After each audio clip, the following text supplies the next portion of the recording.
આજના આ યાંત્રિક યુગની અંદર આપણે જોઈ રહ્યા છીએ તો માનવીનું પણ યાંત્રિકરણ થઈ રહ્યું છે. આજે માનવ એટલો નિષ્ઠુર અને લાગણીહીન બનતો જાય છે અને આવા વિકટ સમયની અંદર સત્સંગનો અનેરો પ્રભાવ રહે છે. સત્સંગ એક અમૃત જળની જેમ વ્યક્તિના હૃદયની અંદર રહેલા ઝેરી સ્વભાવનો નાશ કરે છે અને વ્યક્તિનું હૃદય નિર્મળ બનાવે છે.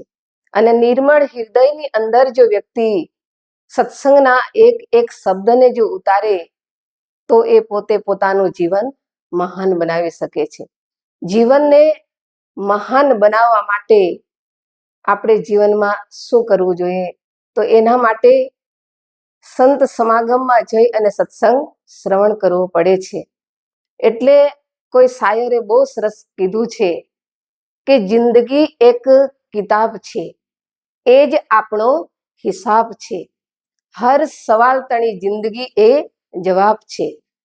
વ્યક્તિના કિસ્મત જન્મથી જ ખરાબ છે, પણ જાળવી પુષ્પ ઉછેરો તો હર ફૂલ ગુલાબ છે.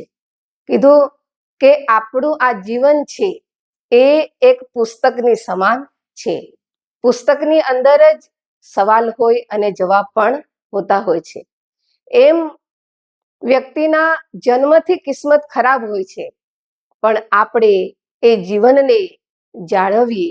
આપણા જીવનની અંદર કોઈ મતલબ અવગુણ તો નથી આવી ગયા. આપણે જીવનમાં શું કરીએ છીએ એ આપણા જીવનને જો અગર આપણે તપાસતા રહીએ તો કીધું કે જાળવી પુષ્પો ઉછેરો તો હર ફૂલ ગુલાબ છે. તો આપણું જીવન પણ આપણે પુષ્પ જેવું બનાવી શકીએ છીએ. પણ એના માટે કીધું ને કે કિસી કા અગર અવગુણ દેખે તો આईना बना लेना और किसी का गुण देखे तो कैमरा बना लेना. કેમ કે આઈના માને અરીસો. કોઈના અવગુણ આપણે જ્યારે જોઈએ ને તો અરીસો બનાવી લ્યો તો પોતાનો ચહેરો પોતાની અંદર દેખાય, એટલે આપણા અવગુણ દેખાય.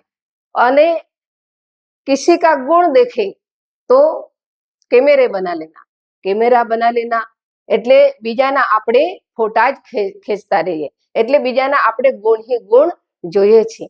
તો આપણે આપણા જીવનનું જ અગર સારું જીવન જો બનાવવું છે, મહાન બનાવવું છે, કંઈક ગુણોને આપણી અંદર વિકાસ મતલબ કરવો છે, તો એના માટે જીવનને તપાસતા જો રહેશું તો અવશ્ય આપણું જીવન પણ આપણે આ અધ્યાત્મ માર્ગની અંદર લગાવીને આપણું જીવન આપણે ઉજ્જવળ બનાવી લઈએ છીએ. પણ ત્યારે જ બને કે અધ્યાત્મ માર્ગની અંદર જવા માટે આપણા જીવનની અંદર આપણે પોતે મતલબ પોતાને જાણવું પડે છે. પોતાની અંદર રહેલી આત્મશક્તિને આપણે જાણવી પડે છે. એના માટે મને એક રામાયણનો પ્રસંગ યાદ આવ્યો. સુનહુ તાતય અખત કહાની સમુજત બનાઈન જાય બખાની. ઈશ્વર અંશ જીવય વિનાશી ચેતન અમલ સહજ સુખ રાશી. હે तात, આ વાત અકથનીય છે, સમજી શકાય છે, પણ વર્ણવી શકાતી નથી, કહી શકાતી નથી. જીવ અવિનાશી છે, ચેતન છે અને એ સ્વભાવથી જ સુખનો રાશિ છે. પણ આગળ બતાવે છે કે સો માયા બસ ભય હું ગોસાઈ બંધ્યો કીર મર કટકી નાઈ. જડ ચેતના ગ્રંથિ પરિગાઈ જદપી મૃષા છૂટત કઠિનાઈ.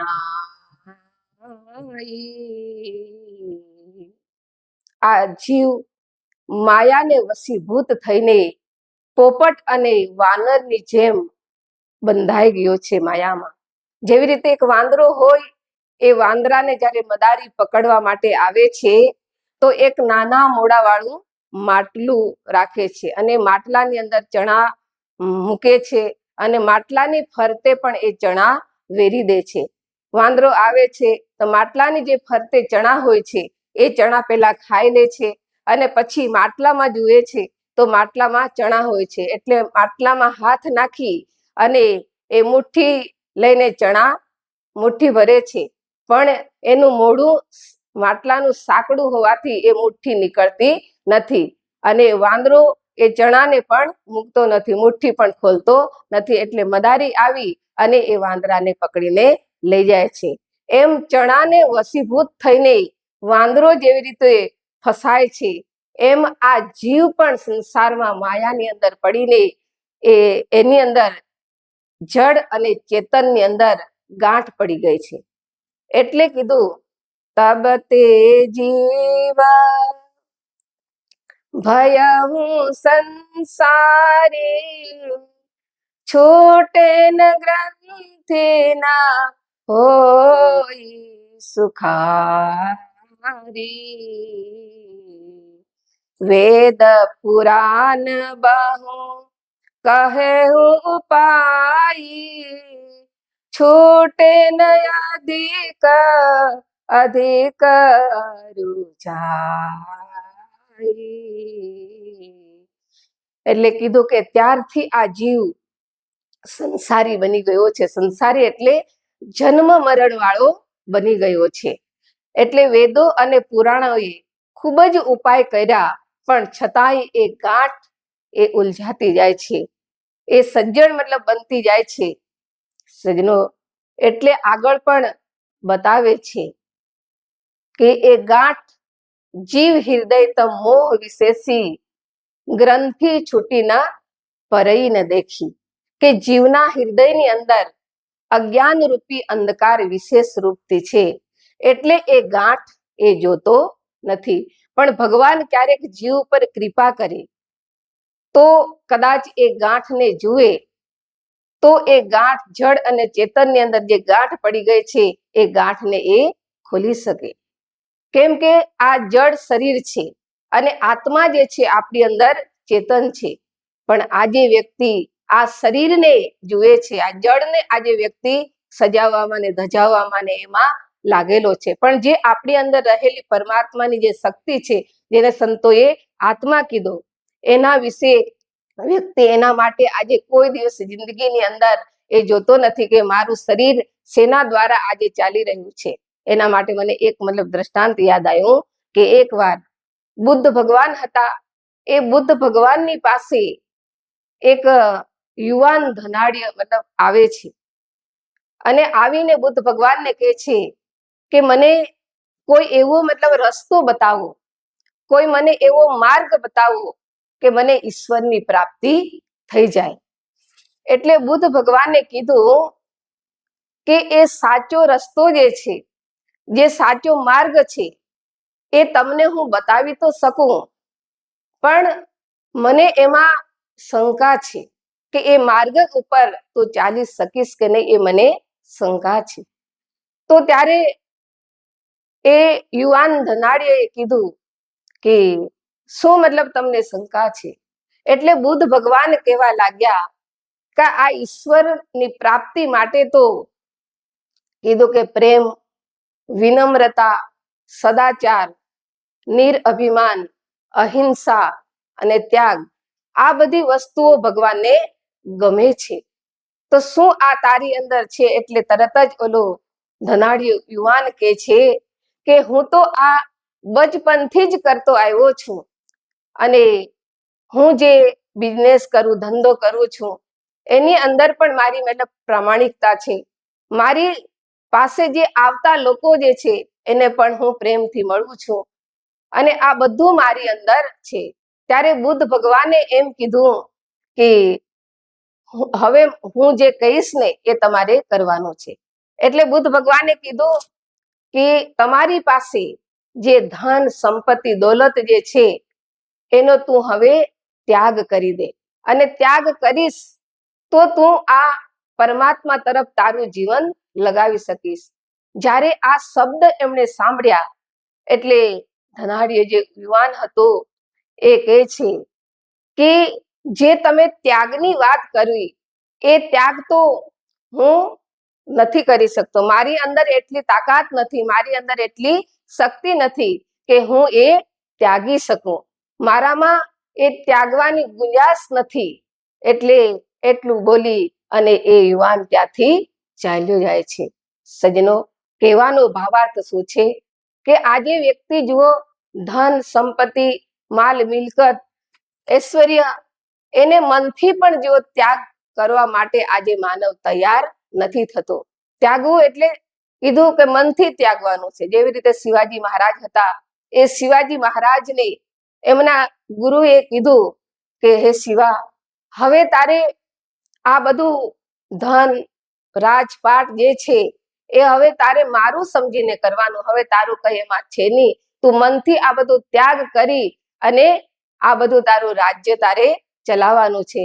તો એ જ શિવાજી મહારાજે પલભરની અંદર મનથી રાજપાટનો બધાનો ત્યાગ કરી, મારું એમાં કઈ છે નહીં, જે છે બધું ગુરુ મહારાજીનું છે, એમ કરીને પલવારની અંદર એને ત્યાગ કરી દીધો. અને જ્યારે ત્યાગ કર્યો ત્યારે શિવાજી મહારાજના ગુરુ સમર્થ રામદાસજી કહે છે કે શિવા, ત્યાગ તે કરી દીધો, હવે એ તારું કઈ નથી, મારું કરીને હવે તારું આ બધું રાજ્ય ચલાવવાનું છે. એટલે શિવાજી મહારાજે આ મારું કઈ જ નથી, આ બધું ગુરુ મહારાજીનું છે, એમ કરીને એને રાજ્ય ચલાવ્યું. સજ્જનો, તો કહેવાનું તાત્પર્ય એ છે કે આપણે પણ આપણા જીવનની અંદર અગર આ બધું મનથી હરેક વસ્તુનો ત્યાગ કરી અને આપણે ઈશ્વરના સામ્રાજ્યની અંદર જો પહોંચવા માંગીએ તો આ બધોનો ત્યાગ કરવો પડે છે. અને કીધું ને કે ત્યાગે સો આગે. જે ત્યાગે છે એ જીવનની અંદર ઈશ્વર તરફ વળીને પોતાની અંદર રહેલી શક્તિને એ જાણીને એની સાધના ઉપાસના કરીને એ પોતાનું જીવન ધન્ય બનાવી શકે છે. તો આપણે પણ આપણા જીવનની અંદર હજુ સુધી એ આત્માની અનુભૂતિ ન થઈ હોય, એ પરમાત્માને આપણે જાણ્યા ન હોય, તો આપણે પણ એવા સમયના સદગુરુની પાસે જઈને આપણે પણ એ આત્માની ઓળખ કરીએ, આપણી અંદર રહેલા પરમાત્માને આપણે જાણીએ, તો જ આપણે આપણી અંદર જે આનંદ છે, આત્મિક સુખ છે, એને જીવ પ્રાપ્ત કરી શકતો હોય છે. પણ કીધું ને કે જેવી રીતે એક રોગી હોય અને એ રોગી ખાવાનું છોડી દે છે, કેમ કે રોગ થયો હોય એટલે અમુક અમુક વસ્તુ તો એને ખાવાની મના હોય છે, એ ખાઈ શકતો નથી. પણ એની સામે જ અગર મનગમતી મીઠાઈઓ એની સામે આવી જાય તો એ શું વિચારશે કે હું સારો થઈ જઈશ, પછી તો હું આ મીઠાઈઓ ખાઈશ, આ ભોજન હું કરીશ. એની અંદર જો જે ખાવાનો જે રસ છે, કેમ કે એક લોભી હોય, એ લોભીને પાસે પણ અગર રૂપિયા આવી જાય, પૈસા આવી જાય, તો એને અંદરથી ખુશી આવે છે. એટલે જ્યાં સુધી આપણે ભોગોનું મહત્વ આપીએ છીએ, ભોગોમાં આપણે મન લગાવીએ છીએ, ત્યાં સુધી જે પરમાત્માનો અલૌકિક જે આનંદ, અલૌકિક જે રસ આપણી અંદર રહેલો છે એ જીવ મેળવી શકતો નથી. એટલે અલૌકિક રસને, આનંદને પ્રાપ્ત કરવા માટે જીવનમાં આ બધાનો ત્યાગ કરવો પડે. અને એવા સદગુરુના ચરણોમાં જ્યારે આપણે જઈશું તો જ આપણે એ ભોગોને કેવી રીતે છોડી શકીએ અને આત્માનું જ્ઞાન આપણે કેવી રીતે પ્રાપ્ત કરી શકીએ, એ ત્યારે જ આપણને સમજમાં આવે છે. અને જે એવા સમરસ સદગુરુના ચરણોમાં જઈ અને એ ઈશ્વરને જાણે છે, પરમાત્માનું જ્ઞાન મેળવે છે, તો એ જ પોતાનું જીવન એ ધન્ય બનાવી શકે છે અને સંસાર સાગરને પાર ઉતરી જાય છે. તો વધારે વિશેષ નહીં કહેતા, જેટલો અહીંયા સત્સંગ મળે છે એટલો સાંભળી જીવનમાં ઉતારી જીવનને મહાન બનાવશો. બોલીએ શ્રી સદગુરુદેવ મહારાજ કી જય.